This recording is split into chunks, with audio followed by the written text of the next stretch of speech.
بسم الله الرحمن الرحيم إنا أنزلناه قرآنا عربيا لعلكم تعقلون نحن نقص عليك أحسن القصص بما أوحينا إليك هذا القرآن وإن كنت يضل به كثيرا ويهدي به كثيرا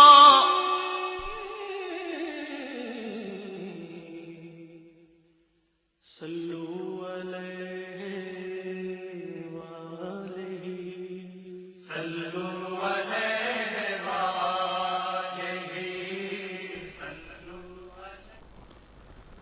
السلام علیکم ورحمۃ اللہ وبرکاتہ۔ تمام تعریف اس ذات اقدس کے لیے سزاوار ہے جس نے جمی کائنات عوالم کو ان کی استعداد و قابلیت کے مطابق ظلمت عدم سے نور وجود میں لا کر اپنے کمالات اسمائی و صفاتی کے علم و شہود سے بہرمند کیا، اور درود و سلام ہو ذات مقدس سیدنا محمد مصطفیٰ احمد مجتبیٰ صلی اللہ علیہ وآلہ وسلم پر، جن کے دائرۂ عین جامع میں جمی آیان کائنات کا ثبوت، وجود، ظہور و بطون ہے، اور درود و سلام ہو آپ کے آل اطہار پر جو آپ کے کمالات صفات جلال و جمال کے مجالی و مرائی یعنی آئینے ہیں، اور درود و سلام ہو آپ کے اصحاب اخیار پر جو آپ کے دین کے انوار کے مصابیح یعنی چراغ ہیں، اور تابعین، تبع تابعین تا قیام قیامت سب پر درود و سلام جاری و ساری و متوالی ہو۔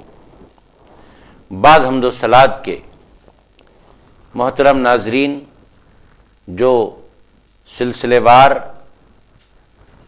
نشا اسلامک پر تفسیر القرآن الکریم الموسوم تفسیر طاہری سنتے چلے آئے ہیں، اور آج آپ کو بتا دیا جائے کہ آج جس نشست میں ہم اور آپ بیٹھے ہوئے ہیں سننے سنانے کی غرض سے انشاءاللہ تعالی پارہ نمبر 2 رکوع نمبر 10 کی تفسیر آج ہم سنیں گے، سنائیں گے، اور اللہ کی رحمتوں اور برکتوں سے اور قرآن پاک کی تلاوت اور اس کی سمجھ بوجھ کے فیضان سے مالا مال ہوں گے۔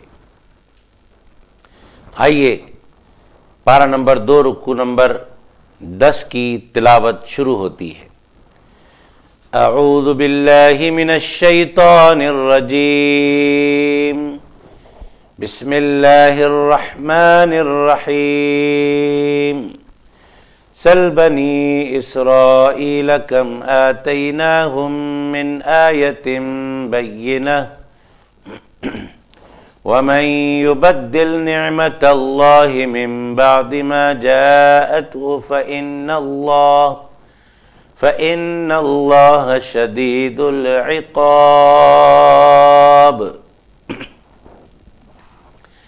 آپ بنی اسرائیل سے پوچھ لیں کہ ہم نے انہیں کتنی واضح نشانیاں عطا کی تھیں، اور جو شخص اللہ کی نعمت کو اپنے پاس آ جانے کے بعد بدل ڈالے تو بے شک اللہ سخت عذاب دینے والا ہے۔ محترم ناظرین، اس رکوع کے آغاز پر پہلی آیت جو آپ کے سامنے ابھی سنائی گئی ترجمے کے ساتھ اللہ تبارک و تعالیٰ کا فرمان ہے، اور خطاب اس آیت مبارکہ میں سرور کائنات صلی اللہ علیہ وآلہ وسلم سے ہے، اور ان لوگوں سے بھی ہے جو پوچھنے کی اہلیت رکھتے ہیں۔ فرمایا اللہ تبارک و تعالیٰ نے، سل، پوچھئے اے محبوب صلی اللہ علیہ وآلہ وسلم۔ کن سے پوچھئے؟ بنی اسرائیل سے پوچھئے۔ یہ بنی اسرائیل سے کون سے بنی اسرائیل مراد ہے؟ کون سے یہودی مراد ہیں؟ تو یہاں بنی اسرائیل سے عہد مصطفیٰ صلی اللہ علیہ وآلہ وسلم کے یہودی مراد ہیں، اور عہد مصطفیٰ علیہ السلام کے بنی اسرائیل مراد ہیں، جن سے پوچھنے کے لیے اللہ تبارک و تعالیٰ نے اپنے محبوب علیہ السلام سے فرمایا کہ پوچھئے کہ ہم نے انہیں کتنی واضح نشانیاں عطا کی تھی۔ اللہ تبارک و تعالیٰ نے اپنے انعامات یاد دلا رہا ہے، اور بنی اسرائیل کو یہ احساس دلا رہا ہے کہ تم کو فضیلتیں دی گئی تھیں، تم کو انعامات دیے گئے تھے، اور تمہیں نشانیاں دی گئی تھیں۔ کون سی نشانیاں؟ ان نشانیوں سے مراد معجزات ظاہرہ ہے، یعنی بنی اسرائیل میں جتنے پیغمبر گزرے ان پیغمبروں کو معجزات عطا کیے گئے۔ یہ اللہ تبارک و تعالیٰ کی عنایت اور مہربانی تھی، اللہ تبارک و تعالیٰ کے انعام تھے، اور اللہ کی طرف سے بنی اسرائیل کو یہ فضیلتیں ملی تھیں۔ ان فضیلتوں کو، ان انعامات کو یاد دلانے کا مقصد یہ ہے کہ وہ اللہ کے انعامات اور دیے ہوئے فضیلتوں کو یاد کر کے وہ اللہ کے احکام کے مطابق اپنی زندگیوں کو ڈھالے، اور نبی پاک صلی اللہ علیہ وآلہ وسلم کی اتباع میں آ جائے، حق کو حق جانے اور مانے، ناحق کو ناحق تصور کریں۔ اس لیے اللہ تبارک و تعالیٰ نے اپنے انعامات یاد دلائے، معجزات یاد دلائے۔ مطلب حضرت موسیٰ علیہ السلام کو عصا عطا فرمایا، ید بیضا عطا فرمایا، من و سلوہ وغیرہ عطا فرمایا۔ یہ ساری اللہ کی نشانیاں تھیں جو اللہ نے بنی اسرائیل کو دیے تھے۔ انہی نشانیوں کو یاد دلا کر اللہ تبارک تعالیٰ فرماتا ہے کہ ہم نے انہیں کتنی واضح نشانیاں عطا کی تھیں، اور جو اللہ تبارک و تعالیٰ کی نعمت کو اپنے پاس آ جانے کے بعد بدل ڈالے تو بے شک اللہ سخت عذاب دینے والا ہے۔ بنی اسرائیل نے کیا بدلا؟ بنی اسرائیل نے اللہ کی نازل کردہ آیات کو بدل دیا جو توریت میں تھی، اپنی پسند سے ان آیات کو رکھا جو ان کے لیے آسانی والی آیتیں تھیں، اور جن آیات میں توریت کی ان کے لیے مشکلات اور گراں وہ محسوس کرتے تھے، ان آیات کو انہوں نے بدل دیا۔ اور جیسا کہ آپ جانتے ہیں اور سن چکے ہیں کہ توریت میں جتنی آیات رسول کریم صلی اللہ علیہ وآلہ وسلم کی فضیلتوں اور آپ کے عرفان اور معرفت سے متعلق تھی، ان آیتوں کو بدل دیا تاکہ جب آقا علیہ السلام اس دنیا میں تشریف لائیں تو کوئی انہیں پہچان نہ سکے۔ تو یہ تحریف ان کا مزاج بن گئی تھی، یہ آیات الہیہ میں تبدیلیاں ان کی روش بن چکی تھی۔ خالق کائنات ان کی اس روش پر سخت ترین عذاب کی وعید نازل فرمایا اور ارشاد فرمایا کہ فَإِنَّ اللَّهَ شَدِيدُ الْعِقَابِ، بے شک اللہ تبارک و تعالی سخت عذاب دینے والا ہے۔ اور عذاب دینے کی وجہ یہ ہے کہ بنی اسرائیل نے اللہ کی آیات کو بدل دیا، تحریف کر دی، اور اس کی آیتوں میں تبدیلیاں پیدا کر دیں، بدل دیا اس کو۔ اس لیے اللہ رب العزت ان کو سخت عذاب دے گا۔ اس کی وعید اس آیت مبارکہ میں نازل ہوئی ہے۔ یہ بنی اسرائیل کی بدبختی تھی کہ انہوں نے روگردانی کی اور سرکشی میں اتنے آگے بڑھے کہ اللہ کی نازل کردہ آیات میں تحریف کرنے لگے، جو ایک اللہ کے بندے کے نزدیک اتنی بری بات ہے اور اللہ کے نزدیک اتنی بری بات ہے کہ اس سے بڑھ کر اور کوئی برائی نہیں ہو سکتی کہ خدا کی نازل کردہ آیات میں تحریف کر دی جائے، تبدیلی لا دی جائے۔ اللہ تبارک و تعالیٰ نے انہیں سخت عذاب کی وعید سنائی۔ محترم ناظرین، آپ اندازہ کریں کہ کیسی کیسی نافرمانیوں میں مبتلا تھے بنی اسرائیل۔ آئیے آگے والی آیت ہم آپ کو سنانے کی سعادتیں حاصل کرتے ہیں۔ بسم اللہ الرحمن الرحیم۔ زین للذین کفروا الحیاة الدنیا ویسخرون من الذین آمنوا والذین اتقوا فوقهم یوم القیامہ واللہ یرزق من یشاء بغیر حساب۔ کافروں کے لیے دنیا کی زندگی خوب آراستہ کر دی گئی ہے اور وہ ایمان والوں سے تمسخر کرتے ہیں، اور جنہوں نے تقوی اختیار کیا وہ قیامت کے دن ان پر سر بلند ہوں گے، اور اللہ جسے چاہتا ہے بے حساب نوازتا ہے۔ اس آیت میں خالق کائنات نے کافر اور مومن کے درمیان فرق کو بیان فرمایا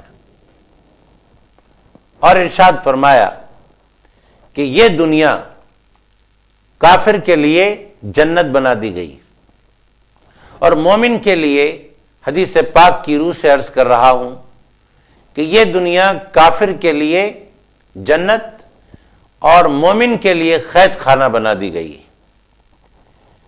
اب جنت کافروں کے لیے جب بنی ہے تو اس دنیا میں کفار کے لیے عیش و آرام ہوگا، اور جب مومن کے لیے یہ قید خانہ بنی ہے تو ظاہر ہے کہ قید خانے میں آرام و چین نہیں ہوتا۔ اللہ رب العزت نے کافروں کے لیے تھوڑے دن کی آسائش اور تھوڑے دن کا آرام رکھا ہے دنیا میں، اور اہل ایمان کے لیے آخرت میں ہمیشہ ہمیشہ کا چین و آرام رکھا ہے۔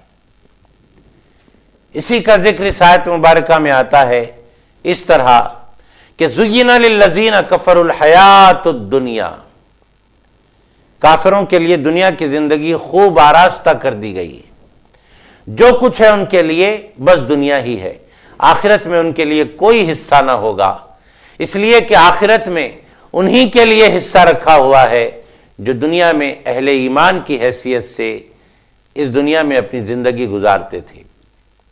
محترم ناظرین، آگے فرماتا ہے اللہ تبارک و تعالی کہ اور وہ یعنی کون؟ کافر ایمان والوں سے تمسخر کرتے ہیں، مسخرہ پن کرتے ہیں۔ کس وجہ سے؟ اس وجہ سے کہ غریب اہل ایمان کو جب دیکھتے ہیں مالدار کافر تو ہنسی اڑاتے ہیں غریب مسلمانوں کی، یہ کہہ کر کہ دیکھو ہم کتنے اچھے ہیں اور تمہارے حالات کتنے برے ہیں، تمہارے حالات کتنے نازک ہیں، لہذا ہم جب اچھی حالت میں ہیں تو اس بات کی دلیل ہے کہ ہم ہی حق پر ہیں، اور تمہارے حالات برے ہیں تو اس بات کی دلیل ہے کہ تم ناحق پر ہو۔ مثلا حضرت عبداللہ بن مسعود، حضرت عمار، حضرت صہیب، حضرت بلال وغیرہ یہ ایسے غریب صحابہ کرام تھے کہ جن کا مذاق اڑایا کرتے تھے مالدار کفار، یہی سمجھ کر کہ یہ کتنے غریب لوگ ہیں اور کہتے ہیں کہ ہم حق پر ہیں۔ تو غربت میں رہنا ان کافروں کے نزدیک ناحق پر چلنے کی دلیل تھی، اور مالدار ہونا حق پر ہونے کی دلیل تھی۔ اللہ تبارک و تعالیٰ نے اس کے رد میں ارشاد فرمایا، کیا ارشاد فرمایا؟ کہ خالق کائنات نے ارشاد فرمایا والذین اتقوا فوقہم یوم القیامہ۔ یہ کافر دنیا میں اپنی آسائش و آرائش کو دیکھ کر یہ سمجھ لیں کہ ہم حق پر ہیں، ہم اچھے ہیں، ہم سچے ہیں، لیکن قیامت کے روز اللہ تبارک و تعالی، آخرت میں اللہ تبارک و تعالی اہل ایمان کو کافروں پر فوقیت دے کر بتا دے گا کہ دیکھو دنیا میں تم اپنے آپ کو بہت بہتر سمجھتے تھے، لیکن حقیقی بہتری وہ ہے جو ہمیشہ ہمیشہ کے لیے بہتری ہو، اور آج کے دن میں نے اہل ایمان کو ہمیشہ ہمیشہ کی بہتری دے دی۔ یہی بہتری حقیقت میں بہتری ہے، اور دنیا میں جو تم بہتر تھے وہ عارضی بہتری تھی جس کو تم دائمی سمجھ بیٹھے تھے۔ تو کافروں پر اللہ تبارک و تعالی اہل ایمان کو فوقیت دے کر یہ بتا دے گا بروز قیامت کہ واقعی حقیقت میں اہل ایمان ہی سب سے زیادہ بہترین ہے، جبکہ کفار آخرت میں اسفل سافلین میں ہوں گے اور مومنین اعلیٰ علیین میں ہوں گے۔ یہ بتا کر اللہ تبارک و تعالی یہ ثابت کرنا چاہتا ہے کہ اہل ایمان ہی کے لیے فوقیت ہے۔ محترم ناظرین، اس موقع پر ایک حدیث پاک پیش کی جاتی ہے، بغور سماعت فرمائیں۔ وہ حدیث پاک یہ ہے کہ سرور کائنات صلی اللہ علیہ وآلہ وسلم نے ارشاد فرمایا کہ میں جنت کے دروازے پر کھڑا دیکھ رہا تھا۔ میں نے جنت کے دروازے پر کھڑے ہو کر دیکھا۔ کیا دیکھا؟ یہ دیکھا میں نے کہ جنت میں اکثر مساکین مجھے نظر آئے، جنت میں غریب لوگ مجھے نظر آئے جو دنیا میں غریب تھے، لیکن جب اس دنیا سے چلے اور آخرت کی منزل میں پہنچے تو انہیں اللہ تبارک و تعالیٰ نے جنت میں داخل فرمایا۔ وہ جو دنیا میں غریب تھے لیکن آخرت میں وہی دولت مند نظر آئے، یعنی جنت میں نظر آئے۔ آقا دو جہاں علیہ الصلاۃ والسلام نے فرمایا کہ جنت میں مجھے اکثر مساکین نظر آئے۔ تو مسکین ہونا، غریب ہونا دنیا میں، یہ بھی اللہ تبارک و تعالیٰ کی عنایت ہے۔ چنانچہ صوفیاء اکرام نے ارشاد فرمایا کہ دولت کا نہ ہونا بھی بڑی دولت ہے۔ یہ جملہ آپ اپنے ذہن و دل میں بٹھا لیں۔ ایک اللہ کے ولی نے فرمایا کہ دولت کا نہ ہونا بھی بڑی دولت ہے۔ کتنی پیاری اور کتنی جامع بات ہے۔ یہ ایسی بات ہے کہ یہ بات، یہ جملہ غریبوں کے لیے تسلی کا باعث ہو جاتا ہے۔ جو دولت مند ہے اس کے پاس تو دولت ہے ہی، لیکن جس کے پاس دولت نہ ہو اس کے لیے یہ جملہ یقیناً باعث تسلی ہوگا کہ دولت کا نہ ہونا بھی بڑی دولت ہے۔ اب رہی بات، اگر کسی کو دولت دنیا کی ہرس ہو جاتی ہے تو پھر سمجھو کہ دولت دنیا کی ہرس اگر کسی کو لگ گئی تو وہ تباہی کے دہانے پر آ گیا۔ دنیا کی دولت یقیناً اس دنیا میں زندگی گزارنے کے لیے ضروری ہے، تو دولت کو ضرورتاً استعمال کرے، لیکن دولت سے ہرگز ہرگز محبت نہ کرے، دولت کی ہرگز ہرگز ہرس نہ کرے۔ دولت کمائیں بہت، دولت کو خرچ کریں بہت ضرورتاً، لیکن دولت دنیا سے محبت اور دولت دنیا کی ہرس یہ بہت بری بات ہے اور یہ بہت بڑی مہلک چیز ہے۔ چنانچہ حضرت عیسیٰ علیہ السلام سے متعلق ایک واقعہ ہے۔ وہ واقعہ یہ ہے کہ حضرت عیسیٰ علیہ السلام چلے تھے ایک راہ پر، ان کے ساتھ ایک یہودی بھی تھا۔ یقیناً یہودی بڑے دنیا کی ہرس رکھنے والے ہوتے ہیں، بڑے دنیا پرست ہوتے ہیں، دنیا ہی ان کے نزدیک سب کچھ ہوا کرتی ہے۔ اللہ تبارک و تعالی ہمیں ایسی چال اور ایسی کیفیت سے، ایسی ہرس سے محفوظ رکھے۔ حضرت عیسیٰ علیہ السلام چلتے تھے، ایک یہودی بھی ان کے ساتھ ہوا۔ اور زاد راہ تھا حضرت عیسیٰ علیہ السلام کے پاس 3 روٹیاں تھیں. وہ 3 روٹیاں زاد سفر تھی اور چلتے چلتے ایک جگہ رکے اور کچھ دیر آرام کیا تو اس یہودی نے ایک روٹی ان 3 روٹیوں میں سے کھا لی. کھانے کے بعد پھر اٹھنے کے بعد حضرت عیسیٰ علیہ السلام نے دریافت کیا کہ ایک روٹی کہاں گئی. تو اس یہودی نے کہا مجھے پتا نہیں کہ وہ روٹی کہاں گئی، میں نہیں جانتا. اس کے بعد راستہ طے ہوتا گیا، ایک ایک معجزہ حضرت عیسیٰ علیہ السلام سے ظاہر ہوتا گیا اور ہر عجیب بات پر، ہر حیرت انگیز بات پر حضرت عیسیٰ علیہ السلام اس سے فرمانے لگے کہ ابھی تو نے یہ معجزہ دیکھا، ابھی تو نے اللہ کی قدرت کا فلاں جلوہ دیکھا، اب تو بتا دے کہ وہ روٹی کس نے کھائی. یہودی بار بار یہی کہتا کہ مجھے معلوم نہیں ہے. آخرکار آگے بڑھتے ہیں اور حضرت عیسیٰ علیہ السلام کو سونے کی 3 اینٹیں مل جاتی ہیں.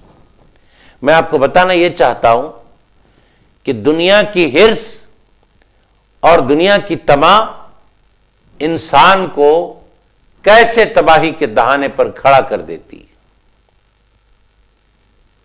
3 اینٹیں سونے کی حضرت عیسیٰ علیہ السلام کو ملی. ان 3 اینٹوں کو سامنے رکھ کر اس یہودی سے حضرت عیسیٰ علیہ السلام نے فرمایا کہ دیکھو یہ 3 اینٹیں ہیں اور ان 3 اینٹوں میں ایک اینٹ میں لے لیتا ہوں اور ایک اینٹ تم لے لو، اور یہ تیسری جو اینٹ ہے، یہ تیسری اینٹ اس آدمی کے لیے ہے جس آدمی نے وہ روٹی کھائی. اب حضرت عیسیٰ علیہ السلام اس سے خبلوا رہے ہیں، اس سے اگلوانا چاہتے ہیں کہ وہ روٹی کس نے کھائی. فرمایا کہ یہ تیسری اینٹ سونے کی اس آدمی کی ہے جس نے وہ روٹی کھائی. تب اس یہودی نے بے ساختہ کہہ دیا کہ حضرت وہ روٹی میں نے کھائی تھی. کیوں کہا؟ اس لیے کہا کہ حضرت عیسیٰ علیہ السلام نے فرما دیا تھا کہ یہ تیسری اینٹ اس کی ہے. تو اس تیسری اینٹ کو حاصل کرنے کی خاطر اگل دیا اور کہا کہ وہ روٹی میں نے کھائی تھی. حضرت عیسیٰ علیہ السلام نے جو ہی اس کا جواب سنا فرمایا اب تو میرے ساتھ رہنے کے قابل نہ رہا، لہذا مجھے تنہا جانے دے اور تو یہیں رک جا. تیرے اندر یہ اہلیت نہیں کہ تو میرے ساتھ رہ سکے. محترم ناظرین، یہاں رک کر ایک بات غور فرمائے. وہ بات یہ ہے کہ اللہ والوں کے پاس وہی رہ سکتا ہے جس کا دل دنیا کی حرص سے خالی ہوتا ہے.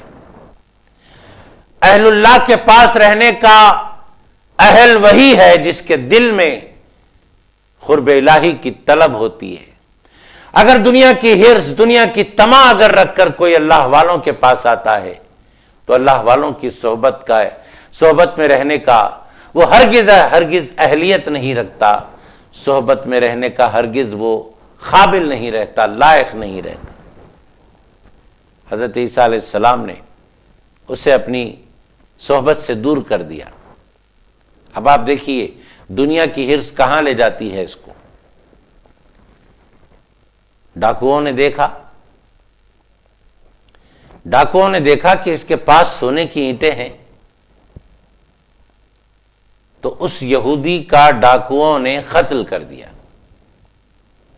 وہ یہودی کو قتل کرنے والے ڈاکو کتنے تھے؟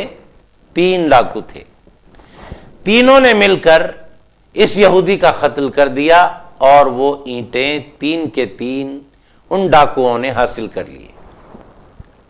اب دیکھیے دنیا کی دولت کیا رنگ لاتی ہے. یہودی تو ختم ہو گیا، یہودی کا تو قتل ہو گیا. اب رہے یہ تینوں. اب ان تینوں نے بیٹھ کر ایک منصوبہ بنایا اور ان تینوں میں سے دو نے ایک کو کچھ کھانا لانے کے لیے بھیجا اور کہا کہ جاؤ اور تم کھانا لے آؤ، ہم تینوں مل کر کھائیں گے۔ تو اس میں سے ایک اٹھا اور کھانا لانے کے لیے گیا۔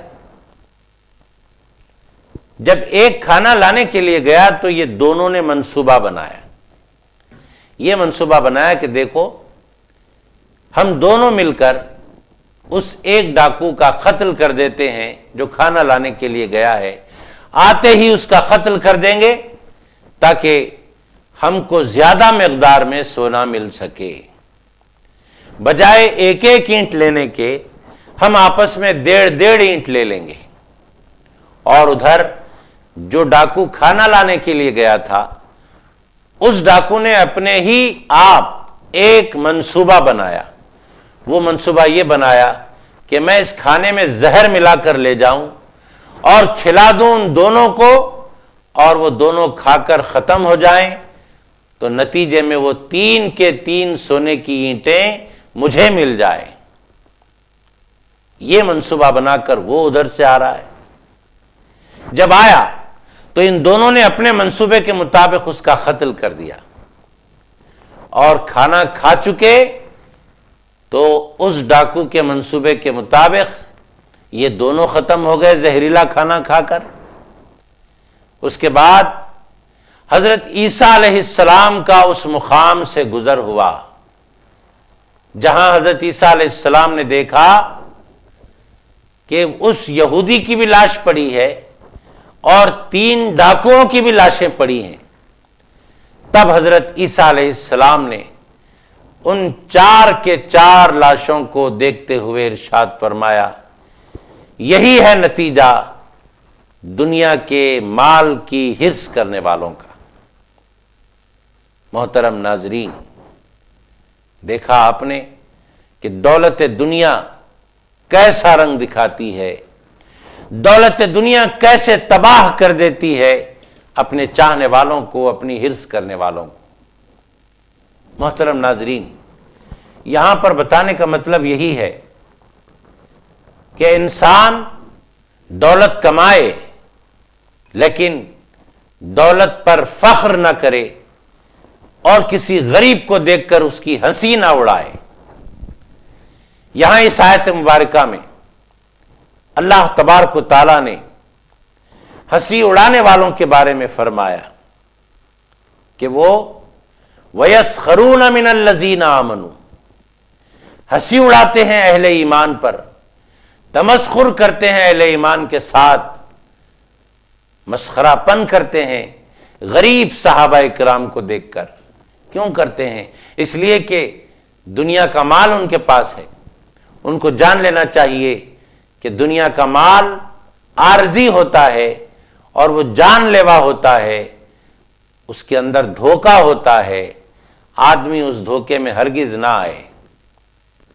حقیقی مالدار وہ ہے جو آخرت میں اللہ تبارک و تعالیٰ کی نوازشیں اور اللہ تعالیٰ کی رحمتیں حاصل کر لے جو اہل ایمان کو ملنے والی ہیں۔ اب دنیا میں اللہ تبارک و تعالیٰ نے اگر دولت دی تو اس دولت کا کریں کیا؟ اس دولت کو اس دنیا میں اللہ اور اس کے رسول کے احکام کے مطابق خرچ کریں تو اس کی مثال کیسی ہوگی؟ اس کی مثال ایسی ہوگی کہ یہ دنیا ایک کھیتی ہے، اور اس دنیا کی کھیتی میں آپ نے اپنا مال اللہ کی خاطر خرچ کیا تو گویا آپ نے اس دنیا کی کھیتی میں نیکی کا بیج بو دیا۔ الدنیا مزرعۃ الآخرہ، دنیا آخرت کی کھیتی ہے۔ اس دنیا کی کھیتی میں آپ نے نیکی کا بیج بو دیا تو اس کا پھل آپ کو آخرت میں ملنے والا ہے۔ دنیاوی مال کا صحیح استعمال، اللہ کی خاطر اللہ کی راہ میں خرچ کرنا اور اللہ کے رسول علیہ السلام کے بتائے ہوئے زاویوں سے خرچ کرنا، اس میں دانائی ہے، اسی میں عقل مندی ہے۔ محترم ناظرین، اللہ تعالیٰ سے ہم دعا کرتے ہیں کہ پروردگار ہمیں مال زیادہ سے زیادہ کمانے اور اس کمائے ہوئے مال کو تیری راہ میں تیری مرضی اور تیرے احکام کے مطابق خرچ کرنے کی توفیق عطا فرما۔ آئیے آگے کی آیت ہم سننے سنانے کی سعادتیں حاصل کرتے ہیں۔ بسم اللہ الرحمن الرحیم۔ كان الناس أمة واحدة فبعث الله النبيين مبشرين ومنذرين وأنزل معهم الكتاب بالحق ليحكم بين الناس فيما اختلفوا فيه وما اختلف فيه إلا الذين أوتوه من بعد ما جاءتهم البينات بغيا بينهم فهدى الله الذين آمنوا لما اختلفوا فيه من الحق بإذنه والله يهدي من يشاء إلى صراط مستقيم۔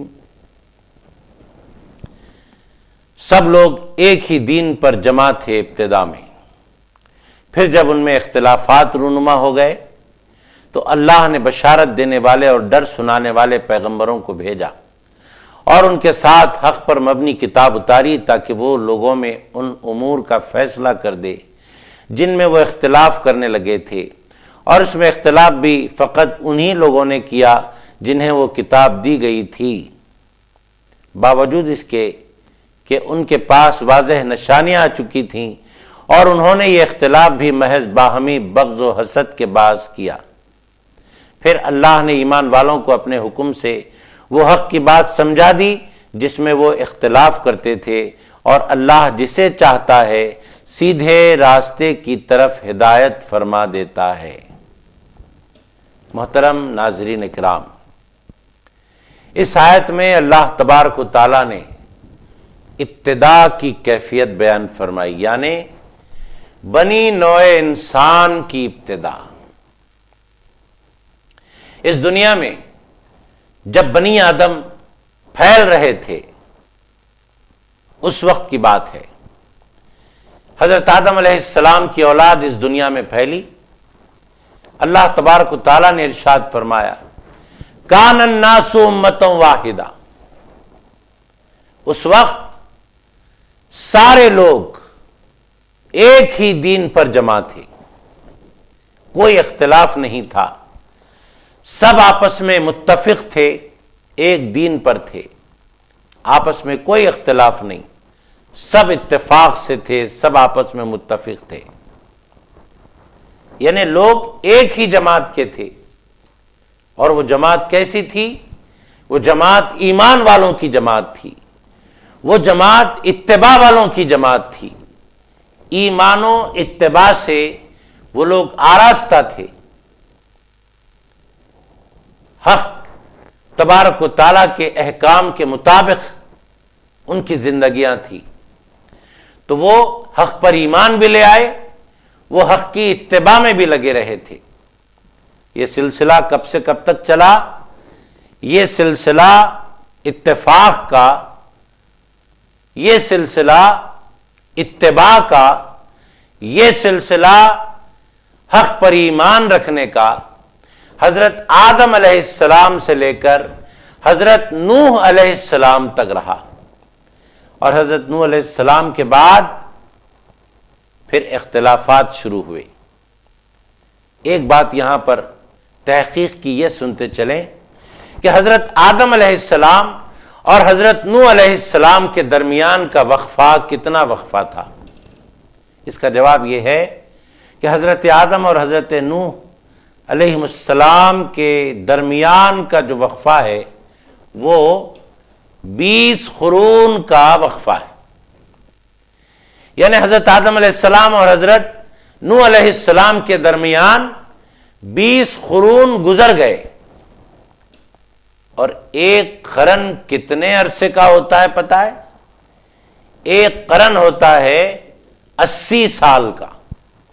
اب آپ ضرب دے لیجئے، آپ ضرب دیں 80 سال کو 20 سے، تو کتنا لمبا عرصہ ہوا۔ حضرت آدم اور حضرت نوح کے درمیان 20 قرون کا وقفہ اور ہر قرن 80 سال کا، اتنا طویل عرصہ سب کے سب ایک جماعت پر متفق تھے، اور وہ جماعت ایمان اور اتباع حق کی جماعت تھی۔ اس کے بعد اختلافات پیدا ہوئے تو اللہ تبارک و تعالیٰ نے پیغمبروں کو بھیجنے کا سلسلہ شروع کیا، اور پیغمبر آئے مبشرین بن کر، پیغمبر آئے منذرین بن کر، جنت کی خوشخبری دیتے ہوئے آئے، جہنم کے عذاب سے ڈراتے ہوئے آئے۔ یہ سلسلہ اس لیے چلا تاکہ ہدایت کی بات لوگوں تک پہنچ سکے۔ پیغام ہدایت لے کر انبیاء کرام تشریف لے آئے، اور سب سے آخر میں ہمارے نبی صلی اللہ علیہ وآلہ وسلم آئے۔ اب ہمارے آقا و مولا حضور اکرم صلی اللہ علیہ وآلہ وسلم کے بعد اب قیامت تک کوئی پیغمبر، کوئی رسول، کوئی نبی آنے والا نہیں ہے۔ محترم ناظرین، یہ پیغمبروں کی جماعت آئی جنت کی خوشخبریاں لے کر، یہ پیغمبروں کی جماعت آئی جہنم کے عذابوں سے ڈراتے ہوئے، تو یہ پیغمبروں کی جماعت کیا بڑی آسانی کے ساتھ ہدایت کا پیغام دی؟ چاہتے تو تھے کہ بغیر کسی مشکلات کے، بغیر کسی اختلافات کے، بغیر کسی مصائب کے اللہ تبارک و تعالیٰ کا پیغام بندوں تک پہنچا دیا جائے، لیکن یہ سرکش دنیا اور اس دنیا کے رہنے والے کب اہل ایمان کو اور کب اللہ والوں کو چین سے رہنے دیتے؟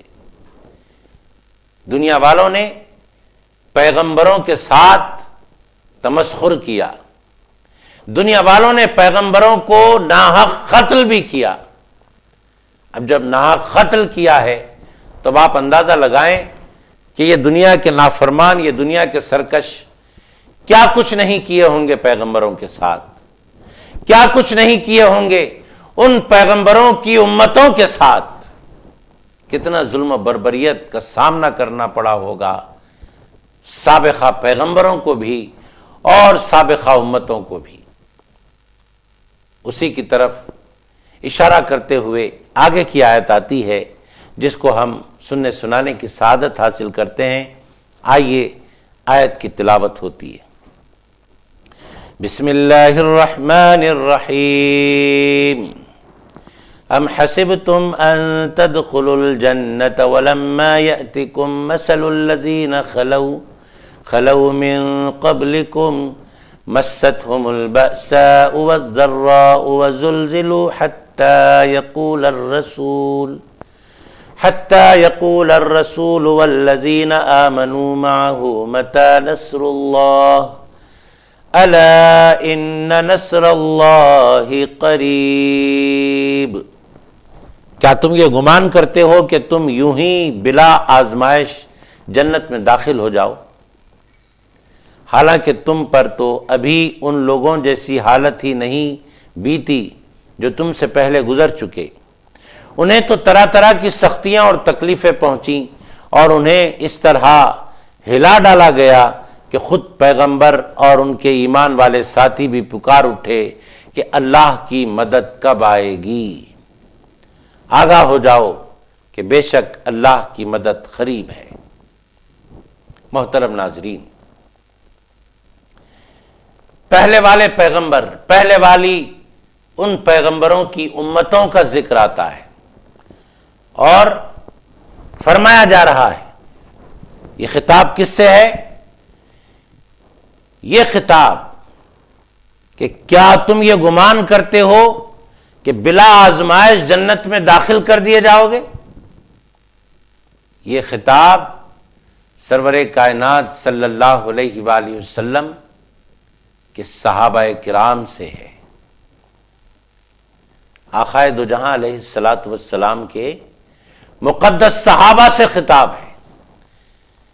ان صحابہ کے لیے اپنے محبوب سے اللہ رب العزت نے خطاب کیا۔ کون سے صحابہ؟ وہ صحابہ کرام جو مختلف موقعوں پر کفار و مشرکین کے ظلم و بربریت کا سامنا کرتے رہے، ایسے ایسے سختیوں کا سامنا کیا، ایسے ایسے آزمائشوں اور مصائب سے گزرے جن کے تذکرے سن کر ہمارے دل کانپ جاتے ہیں۔ صحابہ کرام کی تسلی کے لیے اللہ تبارک و تعالیٰ نے فرمایا، صحابہ کرام کی تسلی کے لیے اللہ تبارک و تعالیٰ نے یہ آیت نازل فرمائی اور ارشاد فرمایا کہ تم سے پہلے والی امتوں سے بھی بہت سارے امتحانات لیے گئے تھے، بہت ساری آزمائشوں سے ان کو گزارا گیا تھا، بہت ساری سختیوں کا انہوں نے سامنا کیا تھا۔ اتنی سختیاں، اتنی آزمائش اور ایسے مصائب سے گزرے وہ کہ ان کے لبوں پر یہ بات بارہا آتی رہی۔ کن کے لبوں پر؟ نہ صرف امتوں کے بلکہ انبیاء کے لبوں پر بھی یہ آواز آئی، انبیاء کی زبانیں بھی یہ کہہ اٹھیں کہ متی نصر اللہ، کہ اللہ کی مدد کب آئے گی۔ یہ بات کب بولتا ہے انسان؟ جب اس کے صبر و استقامت کا پیمانہ لبریز ہو جاتا ہے، جب دشمن کی دشمنیاں اور سختیاں حدوں کو پہنچ جاتی ہیں، تب انسان کی زبان سے نکلتا ہے متی نصر اللہ، اللہ کی مدد کب آئے گی۔ یہ پہلے والی امتیں بھی بول چکی ہیں اور پہلے والے انبیاء بھی بول چکے ہیں۔ انبیاء تو بڑے صبر والے ہوتے ہیں نا، وہ بھی کہہ اٹھے متی نصر اللہ۔ تو انبیاء کا متی نصر اللہ کہنا یہ بتا رہا ہے کہ کیسی کیسی مصیبتیں تھی ہوں گی۔ ان مصیبتوں کا تذکرہ صحابہ کرام سے کرنے کا مقصد یہ ہے کہ صحابہ کرام کفار و مشرکین کے مقابلے میں سخت ہو جائیں اور انہیں تسلی مل جائے اور وہ ثابت قدم رہ سکیں، اس لیے اللہ تبارک و تعالیٰ نے اس آیت کا نزول فرمایا اور انہیں تسلی دی، اور یہ ارشاد فرمایا کہ جب متی نصر اللہ کہا ان لوگوں نے تو پھر ہمارا جواب ان کو یہ ہوا الا ان نصر اللہ قریب، آگاہ ہو جاؤ، جان لو کہ بے شک اللہ کی مدد قریب ہے۔ یہاں اشارہ کیا ملتا ہے؟ یہاں اشارہ یہ ملتا ہے کہ ہر مدد مانگنے والے کی مدد کی جائے گی۔ جب متی نصر اللہ کہنے والے اللہ کی مدد کے طلبگار ہوئے تو اللہ تبارک و تعالیٰ نے مان فرمایا الا ان نصر اللہ قریب، سن لو کہ مدد تمہارے قریب ہے۔ بس ضرورت اس بات کی ہے کہ بندہ مدد طلب کرے۔ جو بندہ مدد طلب کرتا ہے اللہ تبارک و تعالیٰ اس کی مدد فرماتا ہے، اور جب اللہ کی مدد ہوتی ہے تو پھر دنیا کی کوئی بھی مصیبت اس کے لیے راحت بن جاتی ہے، آسان ہو جاتی ہے۔ محترم ناظرین، آئیے اب اس کے بعد والی آیت کو ہم پڑھنے کی سعادت حاصل کرتے ہیں۔ بسم اللہ الرحمن الرحیم يسألونك ماذا ينفقون قل ما أنفقتم من خير فللوالدين والأقربين واليتامى والمساكين وابن السبيل وما تفعلوا من خير فإن الله به عليم۔ آپ سے پوچھتے ہیں کہ اللہ کی راہ میں کیا خرچ کریں؟ فرما دیجئے جس قدر بھی مال خرچ کرو درست ہے، مگر اس کے حقدار تمہارے ماں باپ ہیں، اور قریبی رشتہ دار ہیں اور یتیم ہیں اور محتاج ہیں اور مسافر ہیں، اور جو نیکی بھی تم کرتے ہو بے شک اللہ اسے خوب جاننے والا ہے۔ محترم ناظرین اکرام، اب آئیے ہم یہ دیکھنا چاہیں گے کہ اس آیت کا شان نزول کیا ہے، جس میں فرمایا جا رہا ہے کہ آپ سے پوچھتے ہیں حبیب صلی اللہ علیہ وآلہ وسلم کہ اللہ کی راہ میں کیا خرچ کریں، اور فرما دیں کہ جس قدر بھی مال خرچ کرو درست ہے۔ یہ کس کے حق میں نازل ہوئی؟ اس کا شان نزول کیا ہے؟ آپ سماعت فرمائیں کہ عمر بن جموح کے عرض کرنے پر جواباً یہ آیت نازل ہوئی۔ سرکار دو عالم صلی اللہ علیہ وآلہ وسلم کی خدمت میں حضرت عمر بن جموح کے سوال پر، کیا سوال کیا تھا عمر بن جموح نے؟ سوال یہ کیا تھا کہ یا رسول اللہ علیہ السلام، ہم اپنا مال کس پر خرچ کریں، کیسے خرچ کریں؟ یہ عمر بن جموح وہی ہیں جو عمر کے اعتبار سے بڑی عمر رکھا کرتے تھے اور مال کے اعتبار سے بڑے مالدار تھے۔ پوچھا کیا خرچ کریں اور کس پر خرچ کریں؟ اللہ تبارک و تعالیٰ نے تفصیل کے ساتھ وہ بیان فرمایا کہ کس پر خرچ کرنا چاہیے۔ اس کی تفصیل بیان فرمائی، فَلِلْوَالِدَيْنِ، اپنے ماں باپ پر خرچ کرو، وَالْأَقْرَبِينَ، قریبی رشتہ داروں پر خرچ کرو، وَالْيَتَامَى، یتیموں پر خرچ کرو، وَالْمَسَاكِينَ، مسکینوں پر خرچ کرو، وَابْنِ السَّبِيلِ، مسافروں پر خرچ کرو۔ اور اللہ تبارک و تعالیٰ نے فرمایا وَمَا تَفْعَلُوا مِنْ خَيْرٍ فَإِنَّ اللَّهَ بِهِ عَلِيمٌ، تم جو بھی کرتے ہو بے شک اللہ اسے خوب جاننے والا ہے۔ اللہ تبارک و تعالیٰ کو راضی کرنے کے لیے یہ ساری خیرات کرو، اللہ کو خوش کرنے کے لیے یہ مال خرچ کرو، کیونکہ اللہ خوب جاننے والا ہے تمہارے ظاہر کو بھی اور تمہارے باطن کو بھی۔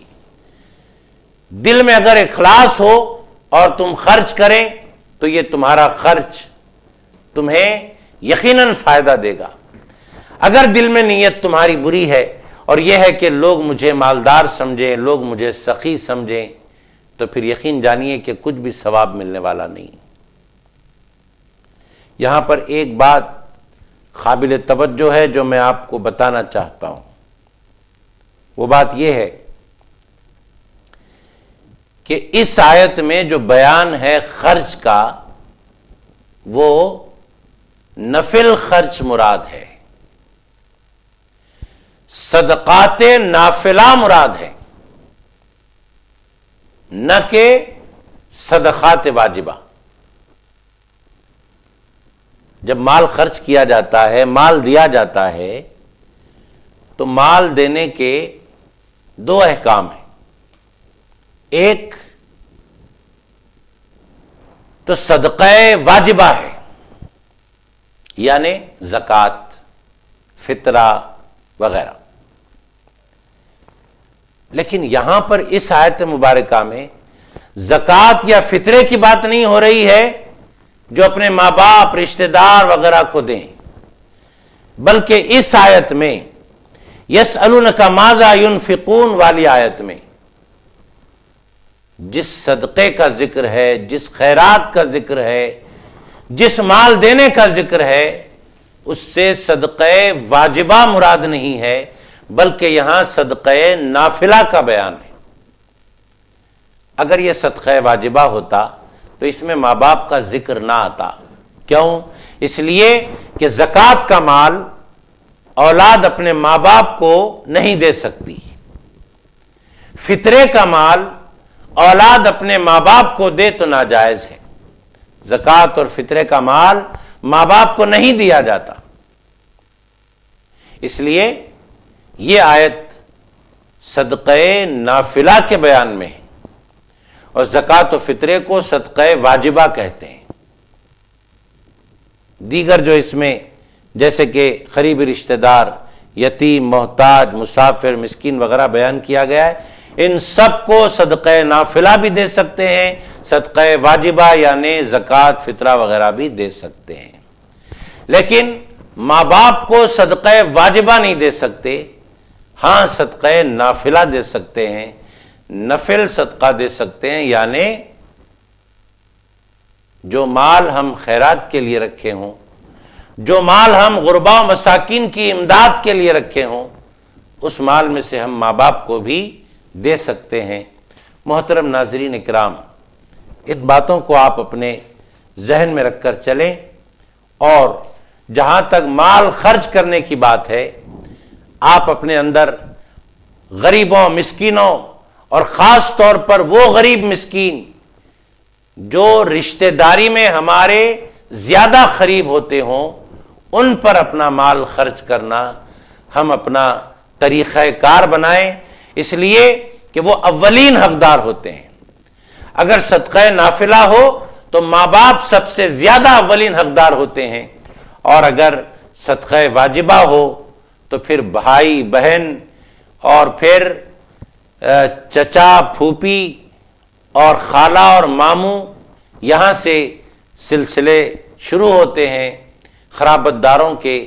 جو جتنا قریبی رشتہ دار ہے پہلے اس کی ہم امداد کرنا چاہیے، پہلے اس کی امداد کی فکر کرنا چاہیے. جب ہمارے قریبی رشتہ دار سب مرفہ حال ہوں اور سب کے سب اچھی حالت میں ہوں اور سب کے سب صاحب نصاب ہوں، غریب نہ ہوں، مسکین نہ ہوں، تو پھر ایسی صورت میں دوسرے لوگ، دور والے لوگوں کا خیال کرنا چاہیے. محترم ناظرین کرام، آئیے اب ہم آگے والی آیت پڑھنے کی سعادتیں حاصل کرتے ہیں جو اس رکوع کی آخری آیت ہے. بسم اللہ الرحمن الرحیم. کتب علیکم القتال وهو کرہ لکم وعسى ان تکرہوا شیئا وهو خیر لکم وعسى ان تحبوا شیئا وهو شر لکم واللہ یعلم وانتم لا تعلمون. اللہ کی راہ میں قتال تم پر فرض کر دیا گیا ہے، حالانکہ وہ تمہیں تباً ناگوار ہے، اور ممکن ہے تم کسی چیز کو ناپسند کرو اور وہ حقیقتاً تمہارے لیے بہتر ہو، اور یہ بھی ممکن ہے کہ تم کسی چیز کو پسند کرو اور وہ حقیقتاً تمہارے لیے بری ہو، اور اللہ خوب جانتا ہے اور تم نہیں جانتے. صدق اللہ المولان العظیم وصدق رسولہ النبی الامین الکریم. اس آیت پر یہ رکوع اختتام کو پہنچا. آئیے اس آیت کی تفسیر ہم سننے سنانے کی سعادت حاصل کرتے ہوئے آج کی اس نشست کو اختتام کی طرف لاتے ہیں. اللہ تبارک و تعالیٰ نے قتال کے بارے میں اس آیت میں ارشاد فرمایا. اس کو بغور سماعت کرنا. میں نے اس سے پہلے بھی عرض کیا تھا کہ فتنے کو ختم کرنے کے لیے قتال کیا جاتا ہے، فتنے کو ختم کرنے کے لیے جہاد کیا جاتا ہے. جہاد نام ہے اس لڑائی کا جو فتنے کو ختم کرتی ہے. ایسی ہی لڑائی، ایسے ہی قتال کے بارے میں یہاں فرمایا جا رہا ہے کتب علیکم القتال. اللہ کی راہ میں تم پر قتال فرض کر دیا گیا ہے. قتال یعنی قتل کرنا، حالانکہ وہ تمہیں تباً ناگوار ہے، اور ممکن ہے تم کسی چیز کو ناپسند کرو اور وہ حقیقتاً تمہارے لیے بہتر ہو. اللہ تبارک تعالیٰ فرماتا ہے کوئی چیز تمہیں پسند نہیں ہے، کوئی بات تمہیں پسند نہیں ہے، مگر حقیقت میں ہو سکتا ہے وہی بات تمہارے لیے بہتر ہے۔ اللہ کے احکام کے آگے اپنا سر تسلیم خم کرو۔ اللہ نے اگر قتال کا حکم دیا ہے اور تمہیں ناگوار ہے قتال کرنا، تب بھی تمہیں قتال کرنا ہے فتنے کو ختم کرنے کے لیے۔ تمہیں ناگوار ہوا تو کیا، اللہ کو یہ بات پسند ہے۔ اور کوئی بات ایسی ہوتی ہے جو تمہیں پسند ہوتی ہے لیکن اللہ کو پسند نہیں ہوتی۔ انسان باطن میں جھانک کر ہر کوئی نہیں دیکھتا، اللہ کا فضل جس پر ہوتا ہے وہی باطنی رموز و اسرار سے واقف ہو جاتے ہیں۔ محترم ناظرین، ایک چھوٹی سی مثال دیتا ہوں۔ کیا کوئی کڑوی دوا کھانا پسند کرے گا؟ کڑوی دوا ہرگز کوئی کھانا پسند نہیں کرتا، لیکن اسی میں بیمار کی صحت رکھی ہوئی ہے، اسی میں بیمار کے لیے بہتری رکھی ہوئی ہے۔ حالانکہ بیمار کڑوی دوا کھانا پسند نہیں کرتا، لیکن اسی کڑوی دوا کے اندر اس کے لیے شفا رکھی ہوئی ہے۔ محترم ناظرین اکرام، ایسے ہی دوسری مثال کہ کوئی سخت ترین بخار میں ہے اور وہ چاہتا ہے کہ میں بخار کی حالت میں ٹھنڈے پانی میں اپنا ہاتھ ڈالوں، اس کی طبیعت چاہتی ہے کہ ٹھنڈے پانی میں میں اپنا ہاتھ ڈالوں، ٹھنڈے پانی سے میں نہاؤں، ٹھنڈے پانی سے میں وضو کروں۔ محترم ناظرین ذرا غور کیجئے، حالانکہ اس بیمار کو، سخت ترین بخار میں مبتلا آدمی کو یہ بات اس کی طبیعت کے اعتبار سے بڑی مرغوب ہے، لیکن اسے جو اچھا نظر آتا ہے، اسے جو بھلا دکھائی دے رہا ہے، حقیقت میں وہ اس کے لیے برا ہے۔ تو انسان کے نزدیک اگر کچھ برا ہو تو حقیقت میں وہ برا ہونا ضروری نہیں۔ انسان کے نزدیک اگر کوئی بھلا ہو، حقیقت میں اس کا بھلا ہونا ضروری نہیں ہے۔ اللہ کے نزدیک جو برا ہے وہ حقیقت میں برا، اللہ کے نزدیک جو بھلا ہے وہ حقیقت میں بھلا۔ تو اگر کوئی حکم اللہ کا ایسا ہو جو بندے کے لیے ناپسند ہو تو اس حکم کے آگے بندہ سر تسلیم خم کر دے، یہی اس کی بندگی والی شان ہے۔ محترم ناظرین، اسی کا اس میں بیان ہے کہ قتال اگر تمہیں ناگوار ہوتا ہے تو بھی تمہیں کرنا ہے، اس لیے کہ قتال حق پر یہ اللہ کو بڑا پسند ہے۔ ناظرین کرام، ایک مسئلہ آپ سن لیں۔ وہ مسئلہ یہ ہے